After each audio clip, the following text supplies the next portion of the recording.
আসসালামু আলাইকুম। তো আমরা আরও একটু পুকুর দেখতে যাওয়ার কথা বলেছিলাম গত ভিডিওতে। তো আজকে সেই পুকুরটাই দেখতে গিয়েছিলাম এবং মাশাআল্লাহ পুকুরটা অনেক বড় এবং সুন্দর।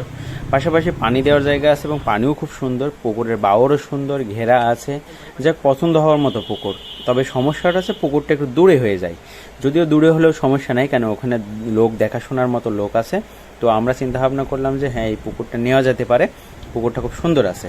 তো পুকুরটা দেখলাম, পুকুরটার মালিকের সাথেও কথা বললাম, মোটামুটি ভালোই আছে।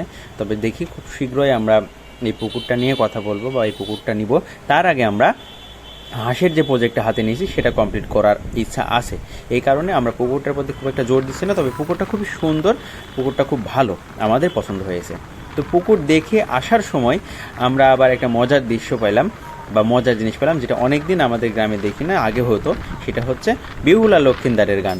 তো আমরা বেশ সময়খানি বসে বেহুলা লক্ষিন্দারের গান শুনলাম এবং আমাদের কাছে তারা আবার বকশিসও দাবি করেছিল।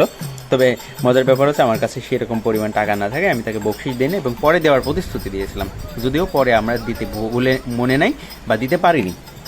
তবে বেশ মজার গান, এটা ছোটোবেলায় দেখতে যেতাম দাদি নানিদের সাথে। তো এখন আর আমাদের এদিকে খুব একটা হয় না, তবে দেখলাম যে অঞ্চলে আমরা পুকুর দেখতে গেছিলাম সেই অঞ্চলটাতে এই গানের প্রচলন এখনো আছে। এই প্রচলন আসলে মান্যত করে, মান্যতের জন্য এই গানগুলো দিয়ে থাকে। এটুকুই, যদিও এটা ঠিক না, আমার ব্যক্তিগত মতামত। লাইক, কমেন্ট, শেয়ার করবেন আর আমাদের জন্য দোয়া করবেন, আমরা যেন সফল হতে পারি। আসসালামু আলাইকুম, আল্লাহ হাফিজ।